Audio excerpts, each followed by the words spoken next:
Let's start. I don't see anything on the screen. Okay, that's it. Welcome, everybody. I'm very happy to see all of you here at my talk. It was a big surprise for me that organizers decided to schedule it on the main room with such many available places, because my topic is very, very narrow. It's a great pleasure for me to stay here. I was a speaker at Java Day, I think, for many years. And now at Devoxx Ukraine, I'm happy that we are growing, that the next generation of conferences appearing in Ukraine. Okay, our topic today is really very narrow. I'm a big fan of testing, of different aspects of testing and quality assurance. And today we will talk about relatively small libraries that will help you to get more pleasure from your testing, from database testing. I'm talking about database writer. So let's start from some words about myself. My name is Mikalai Alimenkou. You could find me in the internet as XP Injection. I have Twitter account, I have Facebook, I have other social profiles, so it's quite easy to find me in the internet. I have a lot of experience in IT, more than 15 years. Most of this time I was playing roles like technical lead, delivery manager, senior Java developer, and for more than 2 years I'm full-time consultant. But as a consultant, it's not like I'm telling people what to do and not participating and engaged in their activities. No, this is more hands-on consulting when I help teams, organizations, projects to gain some success. And it means that I'm playing different roles there. I'm in technical leads, delivery lead, CTO, VP of engineering, and so on. So it's very interesting world. I am founder and independent consultant in XP Injection Training Center. We founded it like 10 years ago. And in late 2011, I think, we started to organize IT technical conferences here in Ukraine. At that time, there was no other technical conferences at all, and we started this movement. Now I think that Ukraine is like oasis in terms of conferences, so people don't know where to go because so many conferences around, and they have a great choice. I'm very happy because with conferences we grow our community and we grow as software engineers. We have our XP Injection portal, and it's very important that if you want to find any materials of my talks, including this one, you could go there and go to materials page and find everything. This talk will be uploaded there as well, I think, today. Some time ago, it was popular to have a blog. And nowadays, people started to switch to different information channels, like social networks, and one of them, very popular, is Telegram channels. And I decided a year ago to start Telegram channel. Its name is XP Injection channel. At the moment, there are like 3,500 people there. So if you have Telegram, join. I write always something interesting about IT, about infrastructure, about quality assurance, about agile, about everything. So that's it about me. Let's start talking about our main topic. Everything I would like to share today is my personal experience. If you have different experience, you have a different opinion, don't worry, opinions are really different, so come to me and we will discuss it. Let's start from the very interesting formula. I think that I know universal formula of success. You could apply this formula everywhere, so not only to database testing. To get a success, you need some components. The first one is motivation. People without motivation, they don't know what they're doing. They're not motivated to do it well. They're not motivated to grow. That's why motivation is so important. Without motivation, you're just like a cargo cult. You are doing things without understanding why you are doing them. Another important component is good tools. Because without good tools, even if you have motivation, you could not be effective, you could not be efficient. It's very important. And the last component is, but not least, it's a practice. Because if you have a motivation, if you have a good tool in hands, without practice you would not have anything. If you have all these components, you will get a success. Our focus today will not be on this very wide topic. Today we will focus only on good tools, and one of them is Database Writer. But I'm a big fan, as I already mentioned, of testing in general and unit testing in particular. So I had many talks before about these topics.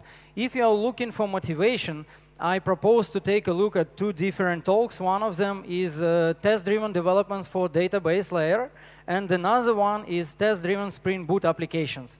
So both links are available in slides, and I think slides will be uploaded, so you will have them there. If no, you could just use your smartphones to get the links. One more talk about this topic was at one of our conferences, at the Selenium Camp conference, about test data management. So if you're interested in topic how to manage test data at different layers, at unit testing, at integration testing, at system testing, it's a good talk for you. But don't forget about practice. Practice is always on your side. I could not motivate you enough during this hour to practice all things I will show you. And don't forget that without practice, you could be a fool with fancy tools. So, my story with database writers started a long time ago, and it started with Unitils, not database writer. Why? Because Unitils was the first framework that implemented great idea to gather under the same umbrella different technologies available for testing. So you see on this slide that under Unitils it was enablers for testing in Hibernate, DBUnit, TestNG, EasyMock, Spring Source. At that time there was no Spring Boot at all. And Unitils was the first framework who had this idea, who implemented this idea. And again, it was a very narrow topic because 10 years ago, not many people wrote unit tests as today. So today, if you're going to interview and you're asked if you're writing unit tests, probably you will say yes. 10 years ago, situation was completely opposite. People say, no, no, no, why I need to write unit tests? We have testers, they will perform all testing for us. So now situation is completely different. That's why I spread the word about different very practical and useful tools. I was fan of Unitils for many years, and you see that on the first JUnit conference, I had a talk about Unitils. Now it has near 10,000 views of slides from this conference. I don't think that we have video available because it was like 9 years ago, but at least you could get the slides and understand what was going on there. And every story has an end, and this end was not happy end. Unitils started as a library at late 2005, and then we had Unitils 1.0 at 2007, and then we had new versions. And you see that DBMaintain project was separated from Unitils. DBMaintain was an early prototype of Flyway. Who is using Flyway nowadays? You see, many of you. This was the first prototype, actually, of Flyway. And most features that Flyway has now, DBMaintain had 10 years ago. And Unitils 3.0 was a great success because they split it on separate modules, different interesting modules. But then maintainers, it's open source project, and shit happens sometimes. Maintainers decided not to spend more time on this project, and it ended support at 2018. And what I mean by ended support, you could not run Unitils with modern versions of frameworks, and it means that you could run on the old versions, but it's not interesting for any Java developer. So we are going always forward. And then I found on the internet Database Writer as a nice replacement.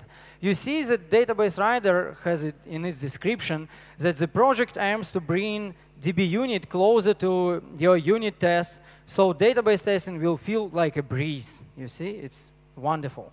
And it means that you could write the database in your JUnit test. So database writer tries to make things simpler, to make them more easy for developer and bring more pleasure in this quite a complicated topic like database testing.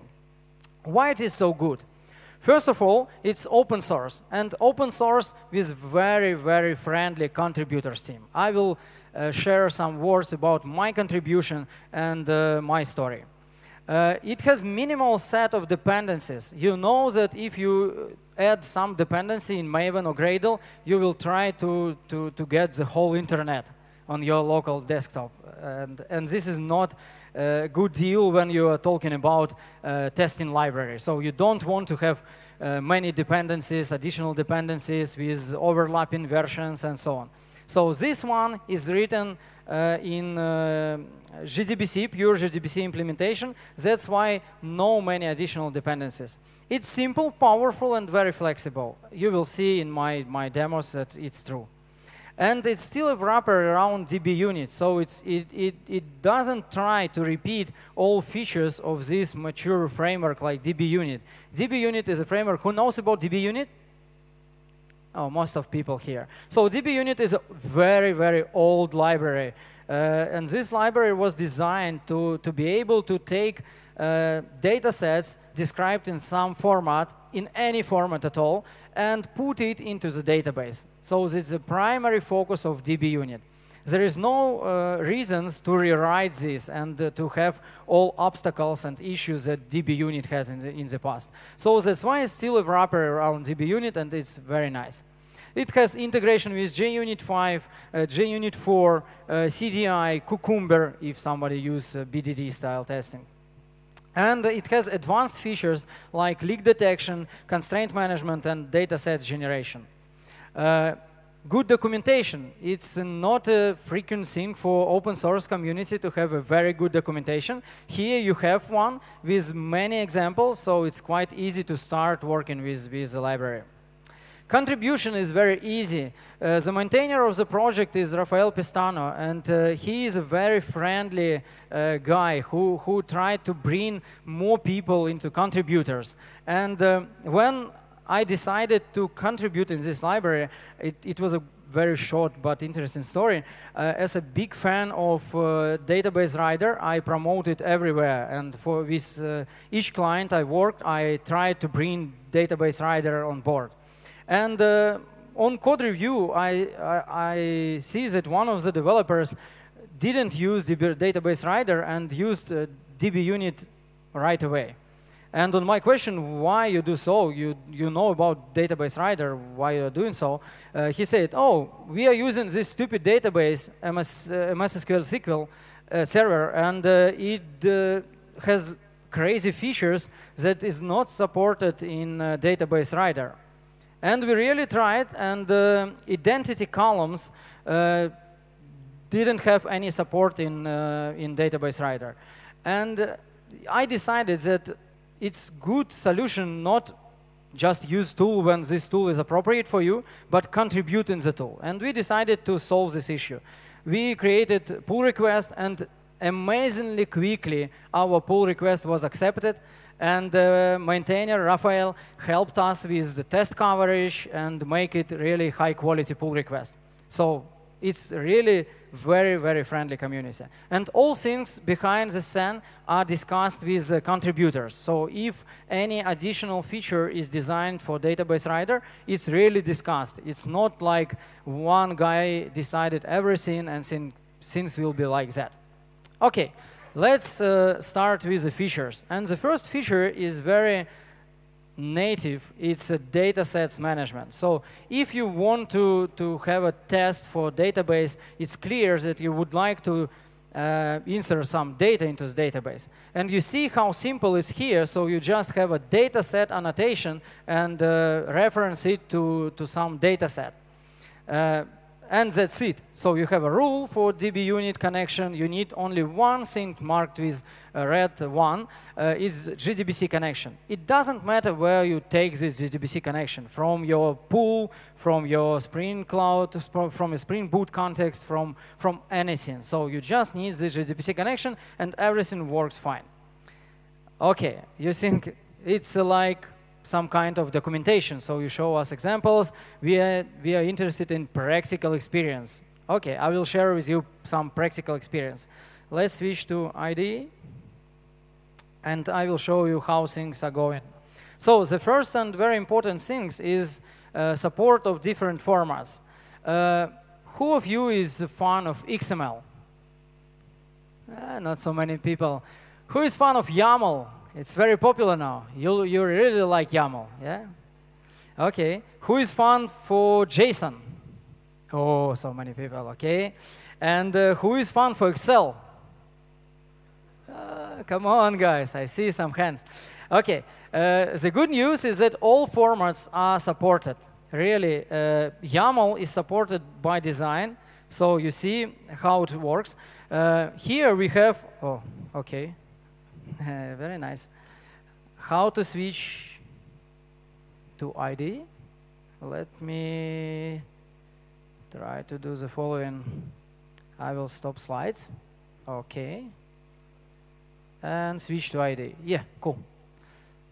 So what we have now, we have very simple data set in YAML. You see that book is my table.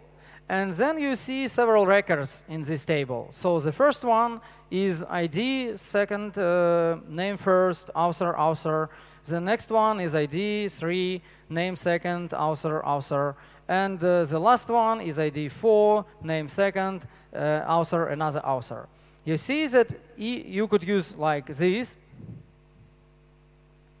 So you could use numbers, and you could use strings here. If you have XML, XML is more friendly. In XML, it looks like rows. So in this case, it's not like rows. You know, it's in database, you have rows, columns, and it's more looks like rows and columns. You see, ID, it's a column, name, it's a column, author, it's a column. And each row has, again, tag, and several attributes. And we have dataset as our main tag. You could use JSON. JSON looks very similar like YAML, so you again don't have any rows. You could use it like this, for example, to make them more rows-oriented but less JSON-oriented. In this case, it will look nicer. Let me just do it for you. Okay. But you see the structure is completely the same. Even if you want to use CSV or you want to use Excel because you're a great fan of these tools, it's very easy. So for example, here is CSV. So comma-separated values, it's very easy, you could use this. Everything you need just to apply another format is very simple. You just point DBRider to another data set. I will show you. So for example, here, where we have tests, we could just point book by name XML, you could just point book by name YAML. And that's it. So any other, and no other actions are needed. So, and everything will work fine. So, the next very important feature is data management strategy. So let's take a look, what is it? Imagine that when we point out that we want to use this data set, what will be the strategy? So we see that in our data set we have 3 records, and we mentioned only one table, book. What will happen with other tables? What will happen if a database already has some books in it, in this table? What will go on? To give you some flexibility, you have additional attributes like a strategy. And strategy is enumeration, and this enumeration has following values. The first one is default strategy, is just an insert. So you just don't care what is the current database state. you take data from your data set and insert it to the database. For some cases, it may be not a good approach, and you would like to make sure that your data is almost the same as you mentioned in your data set. In this case, you will use clean insert. You say, OK, for those tables that are mentioned in my data set, please clean all data and only then insert new data. The next one is, and again, the copy of this is truncate insert. The next one is refresh.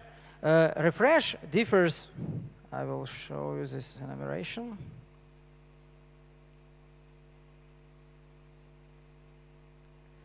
Refresh differs from two mentioned in here. So during this operation, existing rows are updated and new are inserted. If there are rows that intersect with your data set, it means that entries already existing in the database that are not defined in provided data set, that they are just not affected. So it's like kind of update. So you say, OK, I am completely OK with the current set, but please refresh some records from it. And the last one is update. Update differs in that it's throw exception if it finds any records that are not mentioned in your data set. So you see, with these flexible strategies, you could implement any logic you want. It's really big piece of flexibility. The next one is very important topic. Do I need to delete data from different tables? Imagine that I have a book and I have some other tables like recommendations, experts, library shelves, and so on. So I have many tables. Do I need to take them into account or not? It depends. In some cases you need, in some cases you don't need. For you, as an additional options, you have this great flags, clear after,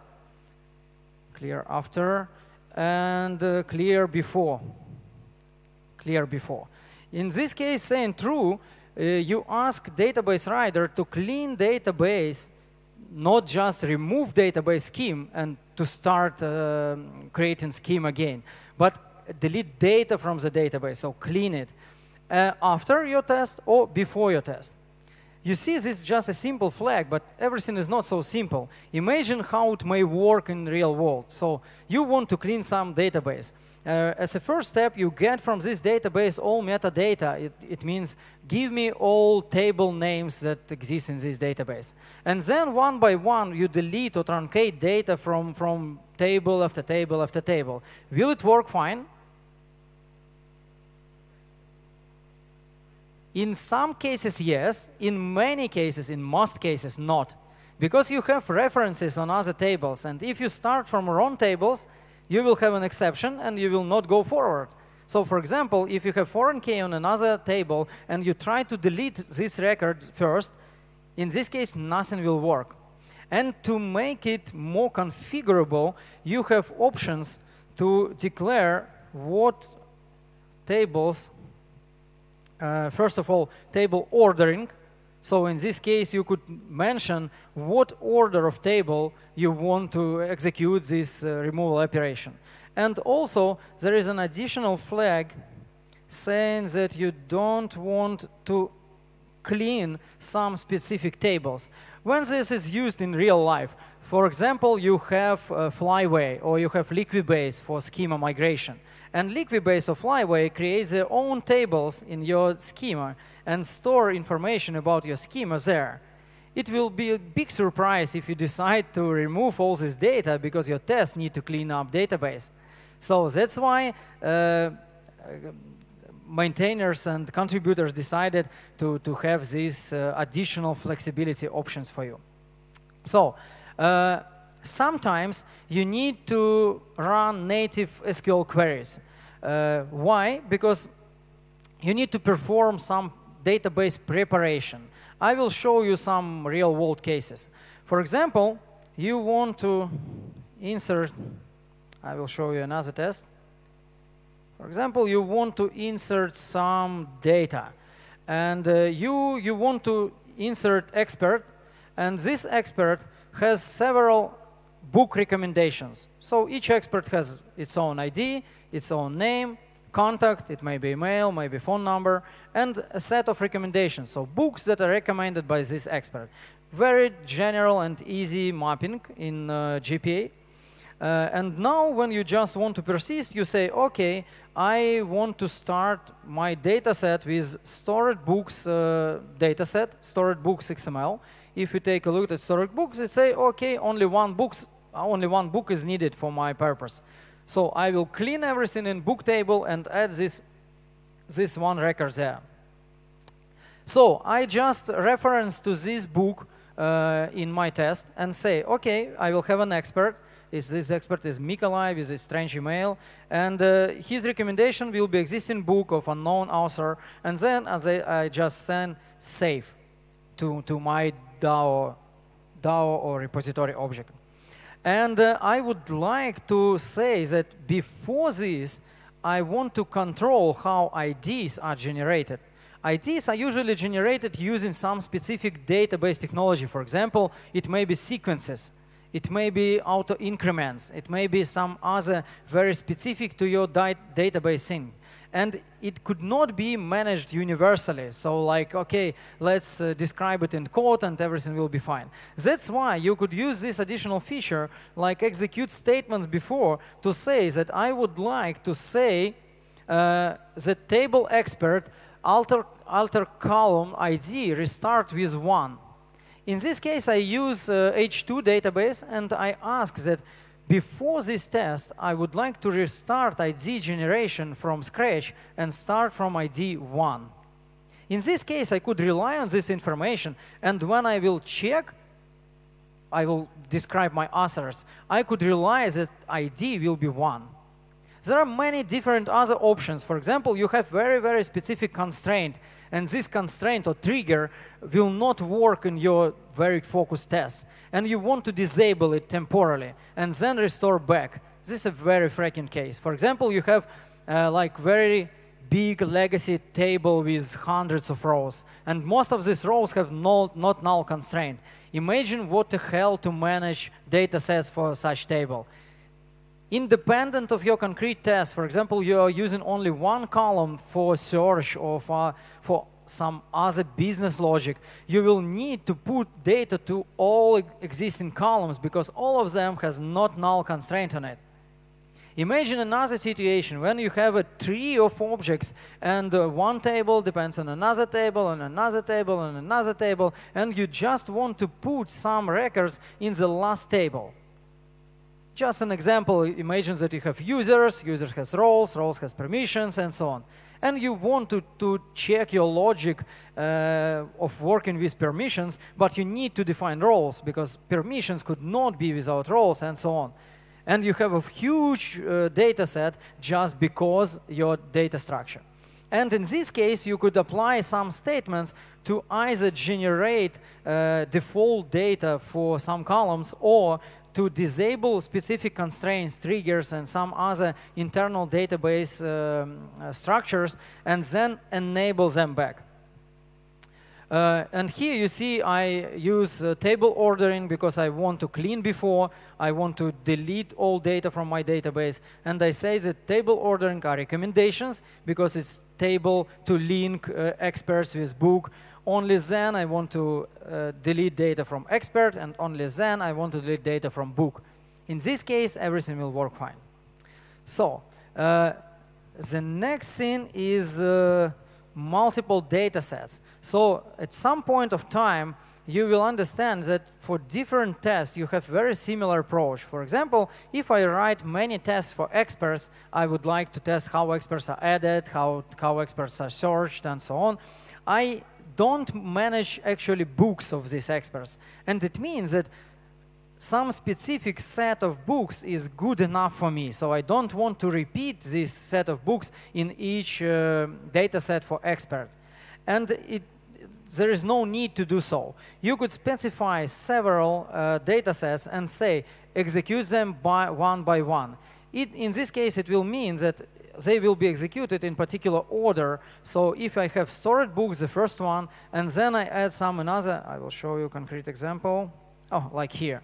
So imagine that I have stored books as my reused data set for some specific books, and I have another one is expected stored expert.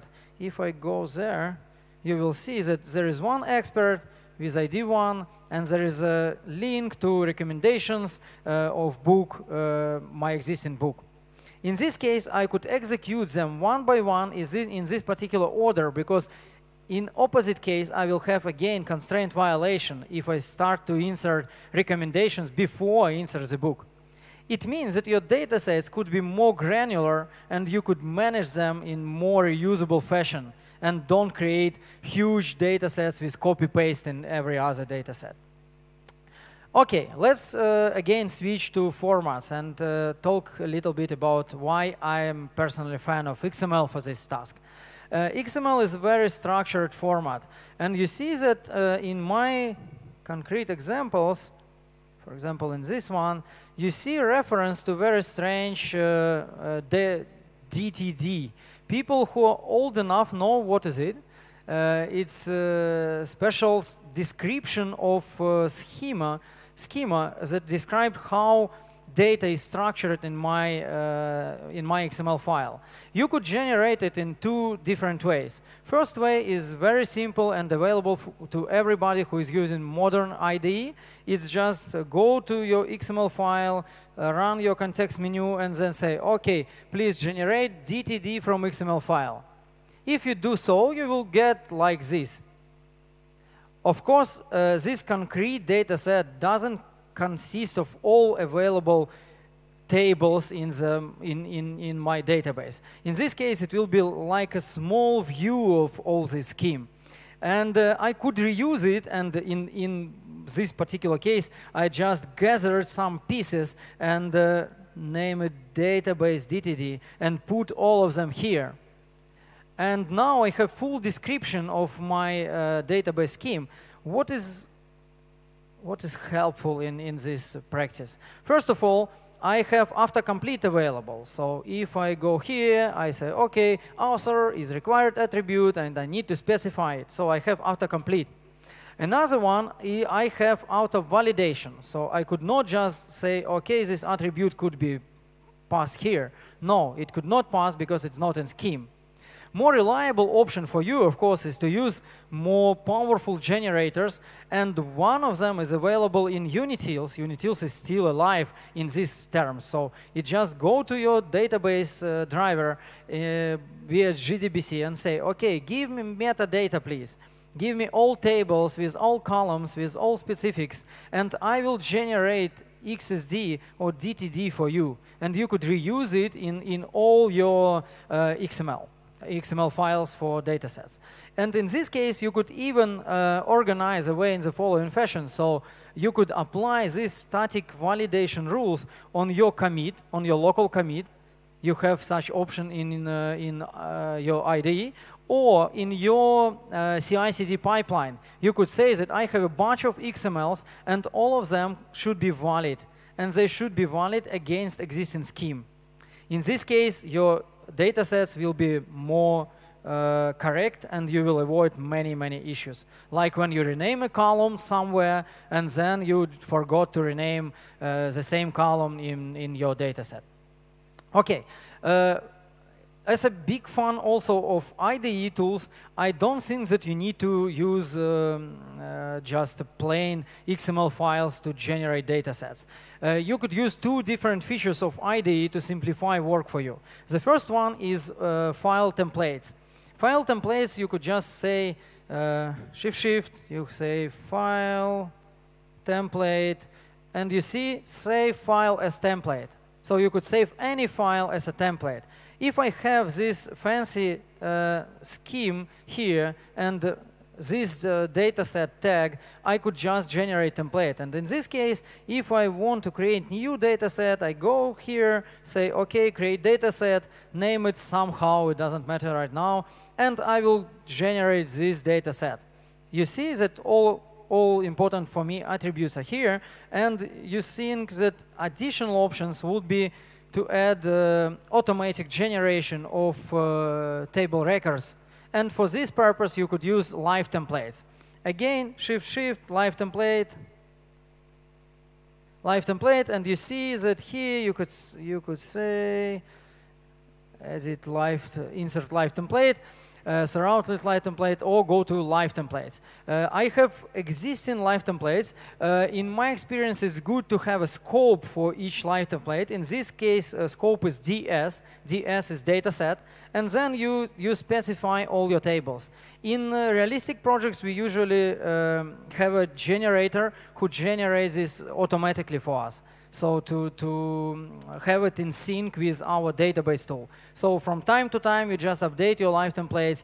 And if I agree that this live template should be applied, you see I have a tag. I have already predefined set of attributes that are responsible for required mandatory columns. And I just specify values, switching between them with tab. Say OK, OK. This is one trick, so you could use these scripts. Sometimes you have very interesting needs to provide some dynamic data. And you say, OK, I would like to generate some random value here. Or I want to go to some service, take data from this service, and insert it here. And it's usually not so simple when you're talking about plain data sets.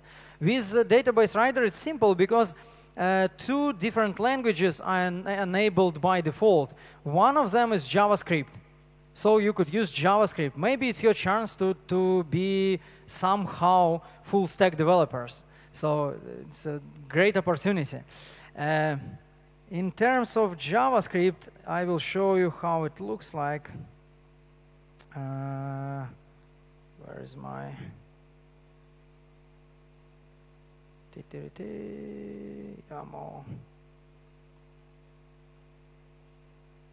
Let me find it. Oh, here.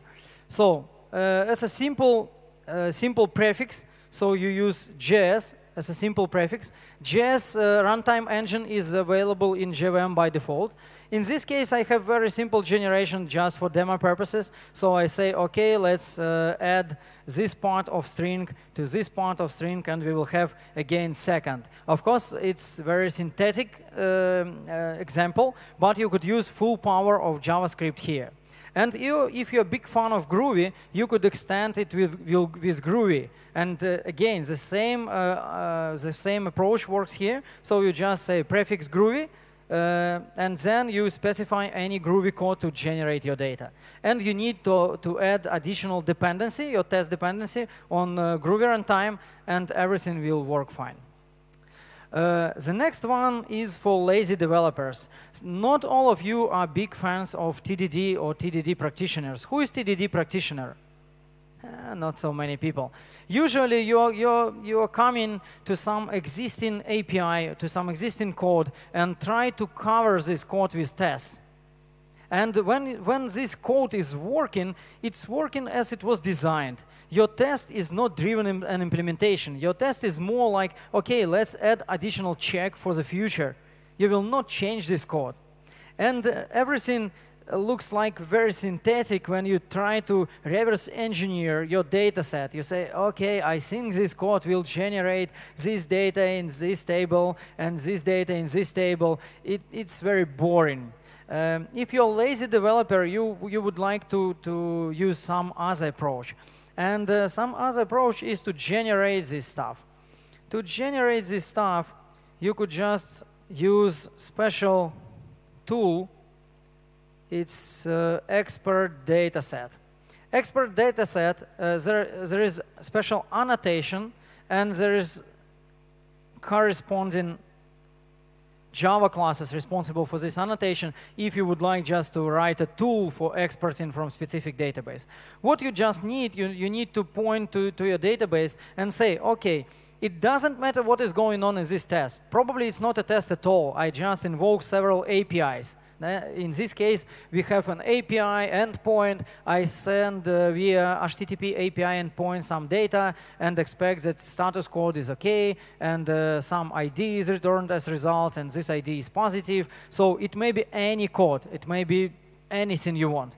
And then after this test, I would like to export data with some specific tables. In this case, I don't want to have a huge dump of all data available in my database. I am interested probably in several tables to use this as my expected data set and said, this is my assert. And I specify these tables and say, this is expert table and recommendations table I am interested in, and please store it in data set format XML and put it into this specific file, target expert added XML. If I go there to this directory, I will see here that this automatically was generated for me. What is not possible right now is to apply this fancy file template as in IDE, so I could not override this templating. It could be possible if you provide this feature, but at the moment it's not possible. But you see that you get what you want. You just exported several tables, all records from these tables, and now you could reuse this data set in many places. It's for very lazy developer. What is this? What else is very interesting? Many people don't like YAML, JSON, and other formats at all, and they said everything should be code. Do you remember times when we had Spring configuration in XML? Yeah, many people remember it. In property files. Somebody used property files. And then new generation of configuration came, it's Java code. And everything said, oh my God, it's so inflexible because I need to specify Java code. If something is changed, I need to recompile and so on. XML is more flexible in these terms. Maybe people will not use it, but many people decided that this is the right way because you have IDE, powerful IDE, you could have refactorings, you could have many different other fancy auto-suggestions and so on, and you could implement your logic in your bin generation. The same thing here, you could use code to generate your data sets. And two versions of code generator are available. One of them is more table-friendly. I mean, it looks like a table. So you just implement interface dataset provider, and it has table DSL. In this DSL, you say, I would like to build several records for table book with columns ID, name, and author, and then specify values for each row. It looks very similar to already seen XML and CSV files. If you're more JSON or YAML friendly, you could use the same code to generate more JSON or YAML format. You see, here I have for table book, please generate row, and this row with following columns. This row with following columns. When it's useful, when you don't want to repeat the same set of columns for each record, and some of them had just 2 attributes, 2 columns, and for other you want to specify 10. In this case, you don't want to specify empty values, nulls, and so on. So you have both these DSLs available and full flexibility. Just to specify, again, it's very simple, just to specify that you want to use this programmatic way, you say, OK, instead of this data set, I will use this data set, and specify this provider. Why it is also so useful? Because you could generate the next DSL, the next level DSL for your needs. I mean higher level DSL. You say that in your domain there is book, and you say, I would like for this test to have a book with following attributes. And you don't want to worry about what particular table is used, what particular columns are used. So to have it in single place. This paradigm allows you to do so and to have a framework for data generation on domain level. OK, that's enough for data generation. Let's return to our presentation and make some short summary. So all formats are available, full set of test data management strategies, very flexible. You could clean database before, after test. You could have a full power of database configuration with SQL support before and after test. And multiple data sets could be applied. There are some advanced features like DTD, XSD, File and live templates in your IDE, I propose to use them on regular basis. Groovy and JavaScript for smart data generation, expert datasets for lazy developers, powerful experts with SQL queries and table filtering, because this annotation I have shown you has additional fields to specify SQL query and say, I don't interested in full set of data. Please execute this SQL statement and return data should be exported. Or just as you've seen, some tables. I'm not interested in all tables. I would like to take several of them. And programmatic datasets. That's all about data generation. Let's talk about data assertion. Again, the first example is very, very simple. I just want to specify, in addition to my dataset annotation, I would like to specify expected dataset, and everything is so clear. Let's go to the code. First of all, yes, everything really so clear. I will show you some examples here. It's expected data set, and again, let's take a look what is going inside. You see that you could specify several expected data sets. And again, as with data sets, you could reuse several data sets and say, okay, this book, for example, who was an initial data set, should not be removed as a result of this test. In this case, again, apply it in particular order. You have very powerful thing with ignore columns.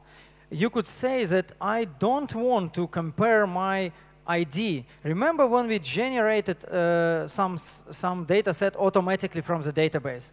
If you apply this data set to expected data set, the first time probably your test will run successfully. The second run will not be successful because I'm at the API level and my ID generation is not controlled. I don't have control under ID generation. And probably some IDs are cached somewhere, probably in my Hibernate, in my JPA implementation. So I don't have such level of control. In this case, I could just say, okay, please ignore these columns, please ignore IDs, and everything will work fine. This is not good in sometimes. You want to make some powerful comparison, some powerful asserts. For these asserts, you are able to use one more feature is regular expressions. Who like regular expressions? Oh, many people. You have full power here. So you just have regex prefix and then your art of writing regular expressions, switch on and generate everything you want. So here we just say that this should be number. And that's it. So I just want to make sure that this is positive number, and I'm not interested in anything else. But you could use anything here. So you could match some value by part, by content, by some tokens. Okay. What else interesting exists? Another interesting feature is replacers. Replacers is one of the most powerful features because it allows us to write our own tricks, data tricks, I name it. So if we go to replacer and see existing hierarchy, you would see that there is null replacement, for example. It means that if I specify null in my data set, before this null is passing to DBUnit, it will be replaced with just null. So you see, you could generate your own syntax. Just another example of such syntax, I will again go to this hierarchy, it's date-time replacer. With date-time replacer, you could have special placeholder format, and I will show you what you could specify there. So you could specify it, for example, for hours, you could say +1 hour, so +1 hour in the future, or -1 hour in the past. It means that DBUnit don't understand what is going on, what this -1 means. And this replacer on the fly, when processing your dataset in any format, in XML format, in CSV format, in any other format, just replace this information, this -1, with current date, -1 hour, and say to DBUnit, okay, this actual date is this one.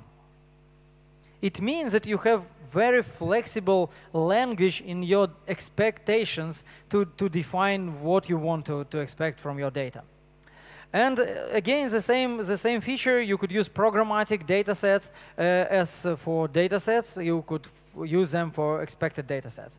And the last feature is you could use different comparison options. By default, all values are compared by equals. You could change this and say, okay, you could compare them by contains. It allows you to make like very fancy, flexible assertions. So you could avoid some prefixing, some data generation in your tests. That's it. So let's go to our slides. Some summary, basic features. You could specify several data sets in expected data set for assertion. Some columns may be ignored. It's very useful practice when you export data sets from somewhere. Regular expressions for complex assertions. Ordering by set of columns, it's very advanced topic. We will not cover it here. Configurable set of replacers for such things like daytime shift with working with nulls and so on. And again, programmatic provider and contains against equals data comparison. It has very flexible configuration. So you have several options how to configure and what to configure in database writer itself. The main features you could configure is caching. So I will not go to the code, just will explain things here to save some time. So global configuration stored in DBUnit YAML file, again YAML. And you could overwrite it on the specific test case on class level or on method level and specify some additional options. Local configuration overrides these global configurations. Executor scope is used to specify several logical databases. Just an example, you have two relational databases and you want to work with them together continuously. And in this case, you just specify such thing like executor, and this executor is your local scope. I will show you in the code. This is really important. Sorry. Yeah, I will show you in the code on the simple example like my API test. In my API test, I say that my DBUnit rule that is configured by connection now is system level. Why I'm doing so? Because if I will reuse my DBUnit rule from database layer, I mean from my integration test at repository level, in this case, I will use cache from this layer. And this cache from that layer could not be used at system layer because connections are managed differently. And I have this isolation through this executor ID. And then, if I want to specify dataset, I could specify dataset. I will show you and say, not in this test, in this one. Here. I said that value is this, and executor ID is system. You see? If I specify several annotations and say that this is database 1, this is database 2, I could manage several databases with the same annotations. So they could run concurrently without any problems. Another one is merging options. So imagine that you want to say some default dataset for the whole suite, and you specify dataset on the class level. And then you want to override, but not always override. You want to merge additional data sets at the test method level. In this case, you could specify a parameter to say, OK, I would like them to be merged, not overridden. And they will be merged. It means that initially, the first one will be applied at the class level, and then additional at the method level. The last one is caching and connection management. I will show you how it looks like, just in slides. Tick, tick. Sometimes you want to manage your connection outside of your application. For example, you have legacy application. You don't have option like me in Spring Boot to say, okay, give me data source and give me one of connection from this data source. Imagine this is very, very legacy application. Then you want to specify connection to the database dedicated and use it independent on your code. You could do it with global configuration. And in this case, additional pool of connections will be created for you, and you will use this pool. It will not be directly connected to your working pool. In my examples, most of them are using pools defined inside my Spring Boot configurations. And another one is cache connection and cache table names. To avoid multiple metadata retrieval and to speed up your test, you could specify flags for cache connection and cache table names. By default, both of them are true, but you could remove one of them and make it false if you think that your schema is live, so you generate new table names, for example, for some reasons. In this case, you could switch this off. And again, be careful with cache connections, because if you cache connection and then another layer of tests will reuse it, probably some side effects will happen because you manage connection differently and different levels. Okay, that's it. And some advanced features.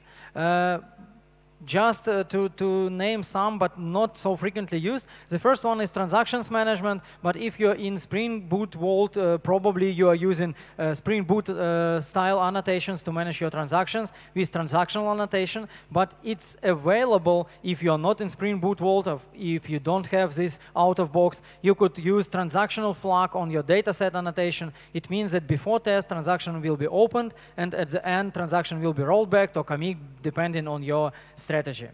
The next one is filtering and ordering for data cleanup. I already told about it. And disabling constraints is a very powerful feature. You could just have a flag on dataset annotation saying that before this data is inserted into database, I would like to disable all available constraints in this database. For example, like foreign keys, like some additional checks, and so on. This feature works very differently depending on your RDBMS engine, because in several databases, disabling constraints are not so simple. And if you found that in your case, it's not possible to make it with this flag, just use SQL queries, as I previously mentioned, or you could generate pull requests to database writer and extend current functionality. And the last one important advanced feature is connection leak. So you could just say, okay, I want to make sure that during my code, it's very important for legacy application. If you want to make sure that you completely understand what is going on under the hood of your legacy application, you could say that I want to hunt for leak detection and what will going on. So database writer, before execution of your test, will execute a native query to your database to check how many connections are opened right now. At the end of your test, when everything is done from your logic, it will execute it again and compare results. If after your test execution, some connections are still in progress, it means that probably they are not desired and you have some mistake in your code. And this feature works automatically because it's quite simple implementation. It has CDI integration, Cucumber integration for people who are not using Spring Boot and who are using some other fancy technologies. We are going to the end, and the question you could ask, what the fuck, you told us it's very, very simple library. This is a really simple library, because if you go underneath and you will try to understand how a particular feature is implemented, it's very, very straightforward. But it has enough features to provide you with good flexibility and make your database testing fun again. Some summary. Database writer simplifies your testing experience. Definitely, tests become more easier to write and run and execute. So you could use it for any kind of test, for legacy applications, for unit tests, for integration tests, API tests, system tests. It doesn't matter. So you just need JDBC connection and nothing else. You could use generation of datasets where possible. You could use this programmatically, just connecting to the database you're interested in and specifying SQL queries, or you could use it with annotation on your existing test if you're covering this test with additional authors. And you could use full power of IDE to speed up datasets creation. You could use live templates. You could use file templates just to speed up your work.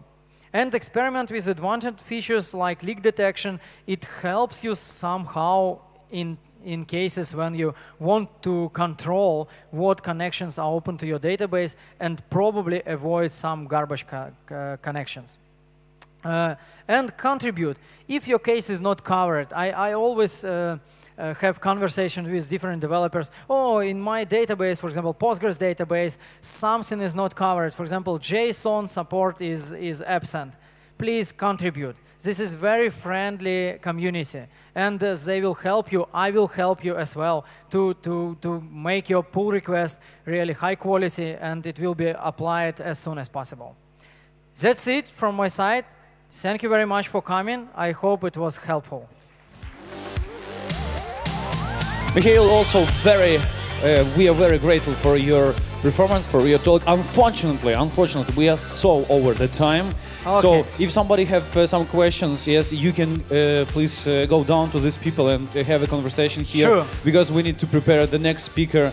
Unfortunately, just sure. Yes, just have not a lot of time. If you have any questions, don't hesitate. Come and ask. Yes, and we will continue in 10 minutes. We still have our schedule, and of course we will keep our schedule. We'll do it.